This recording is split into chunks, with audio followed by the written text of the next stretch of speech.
वालेकुम। अच्छा, पाण फैक्टराइजेशन ऐं LCM पढ़ी चुका आहियूं। हाणे असांजो टॉपिक आहे HCF। ठीकु आहे, जंहिंखे पाण सिंधी में चवंदा आहियूं वॾो आम पूरो वंडींदड़। ठीकु आहे, हे वॾो आम पूरो वंडींदड़, या पाण जंहिंखे उर्फ़ आम में वॾी आम भञुपत बि चवंदा आहियूं। ठीकु आहे, हुई नंढी आम भञुपत यानी कि LCM, ऐं हाणे छा आहे वॾो आम पूरो वंडींदड़ या वॾी आम भञुपत। मां शॉर्ट में लिखां थो पियो। हाणे HCF जो हिकु त फुल फॉर्म पुछी सघनि था पिया, जीअं LCM जो फुल फॉर्म पुछंदा आहिनि, अहिड़ी तरीक़े सां HCF जो full form.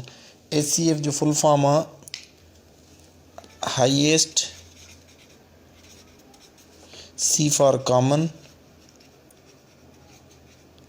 F for factor, highest common factor. ठीकु आहे, इहो HCF जो छा आहे फुल फॉर्म आहे। अच्छा, HCF जो ॿियो नालो GCD बि आहे, इनखे GCD बि चवंदा आहिनि। ठीकु आहे, इहो बि पुछनि तॾहिं बि इहा साॻी ॻाल्हि आहे। हिन जो फुल फॉर्म आहे greatest common divisor, D for divisor. HCF highest common factor, GCD greatest common divisor. Sindhi में पाण हिनखे वॾो आम पूरो वंडींदड़ या वॾी आम भञुपत चवंदा आहियूं। हे फुल फॉर्म पुछी सघनि था पिया HCF जो या GCD जो। ठीकु आहे, त इहे छाजी एब्रीविएशन आहे। हाणे अचूं था पिया इहो मालूम कीअं कबी आहे। LCM वांगुरु या HCF जेका आहे इहा बि ॿिनि या टिनि अंगनि जी हूंदी आहे, 2 या 3 दर्जा मिलियल हूंदा आहिनि। मिसाल असां हाली सम्झण जे लाइ खणूं था 8, 6 ऐं 12। ठीकु आहे, हाणे मिसाल चयल हूंदो इन्हनि जी HCF लहो। हाणे इन जो तरीक़ेकार बिल्कुलु सेम आहे जेको असां LCM में सिखी आया आहियूं। ॿधी अंगु आहे, इन करे ॿिनि जो खोड़ो पढ़ंदा ते 4 दफ़ा, ऐं 6 ते 3 दफ़ा, ऐं हिन ते 6 दफ़ा।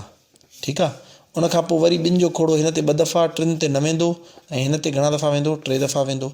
वरी ॿिनि जो खोड़ो 1 दफ़ो, हिन ते न वेंदो ऐं हिन ते बि न वेंदो। वरी 3 जो खोड़ो 1 दफ़ो। ठीकु आहे, हाणे हे असांजा जुज़ा निकिरी आया। हाणे सॼो process as it is follow कंदासीं। सिर्फ़ु LCM में HCF में इहो फ़र्क़ु आहे त LCM में असां हे सभु जुज़ा खणंदा आहियूं, पर HCF में सभु जुज़ा न खणंदासीं, सिर्फ़ु कम वारा जुज़ा खणंदासीं। हाणे सुवालु इहो पैदा थिए थो त कम वारा जुज़ा कहिड़ा आहिनि, अचो त उनखे सम्झूं।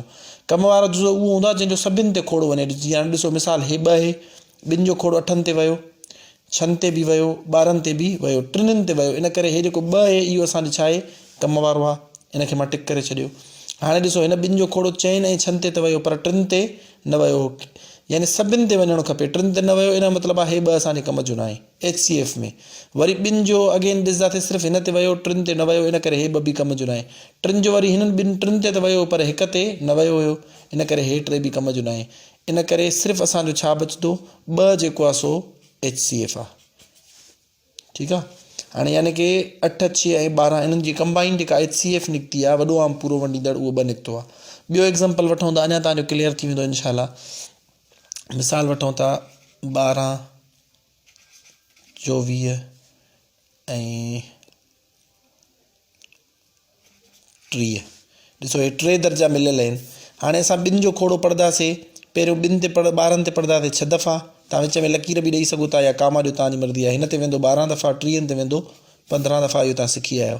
हाणे 2 जो खोड़ो 6 ते वेंदो 3 दफ़ा, 12 ते वेंदो घणा दफ़ा 6 दफ़ा, 15 ते न वेंदो, साॻियो लिखी छॾंदासीं।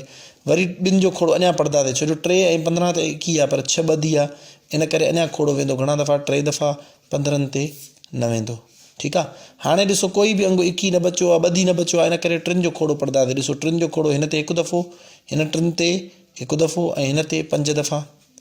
ठीकु आहे, हाणे वरी 5 जो खोड़ो पढ़ंदासीं, 1 1 1 अची वियो। हाणे अगेन असां ॾिसंदासीं त कम वारो जुज़ो कहिड़ो आहे। ॾिसो हाणे 2 जो खोड़ो 12 ते बि वियो, 24 ते बि वियो, 3 ते वियो, जंहिंजो खोड़ो सभिनि ते वञे उहो कम जो आहे। मां हिनखे छा करे छॾियुमि, टिक करे छॾियुमि, पंहिंजी सिर्फ़ु यादि ॾियानी जे लाइ। हाणे 2 जो खोड़ो 6 ते वियो, 12 ते वियो, पर 15 ते न वियो, इन करे हे असांजे कम जो न आहे। वरी 2 जो खोड़ो ॾिसो 6 ते वियो, सिर्फ़ु 3 ऐं 15 ते न वियो, इन करे हे बि कम जो न आहे। हाणे ॾिसो 3 ते गौर कयो त 3 जो खोड़ो 3 ते बि वियो 1 दफ़ो, हिन 3 ते बि वियो, 15 ते बि वियो, इन करे हे 3 असांजो कम जो जुज़ो आहे। वरी 5 जो खोड़ो सिर्फ़ु 5 ते वियो, ईअं न हिन खे सम्झो त हिननि ते वियो आहे, न हिननि ते न वियो, 1 ते खोड़ो 5 जो वेंदो ई न, सिर्फ़ु हिन ते वियो, इन करे हे बि कम जो न आहे। हाणे ॾिसंदासीं असांजे कम जा जुज़ा निकिता आहिनि सिर्फ़ु 2 ऐं 3, इन्हनि खे पाण में ज़र्ब कंदासीं, 2 ज़रबिया 3 ॿिट्रिक 6। हाणे 6 असांजी HCF निकिती आहे। ठीकु आहे, छन जो मतिलबु इहो आहे त 6 हिननि टिनि जी निकिती आहे न, कंहिंजी निकिती आहे 12, 24 ऐं 30, इन्हनि टिनि खे वंड कंदी। 6 जेको आहे इन्हनि टिनि खे वंड कंदो। ॾिसो छन जो खोड़ो 12 ते बि वेंदो 2 दफ़ा, 1 छिक छिक 2 छिक 12, 24 खे बि वंड कंदो 1 छिक छिक 2 छिक 12, 3 छिक 18, 4 छिक 24, ऐं हिन खे बि वंड कंदो 5 छिक 30। ॾिसो हे टिनि खे वंड करे थो पियो। ठीकु आहे, इन खे छा चइबो आहे? HCF चइबो आहे।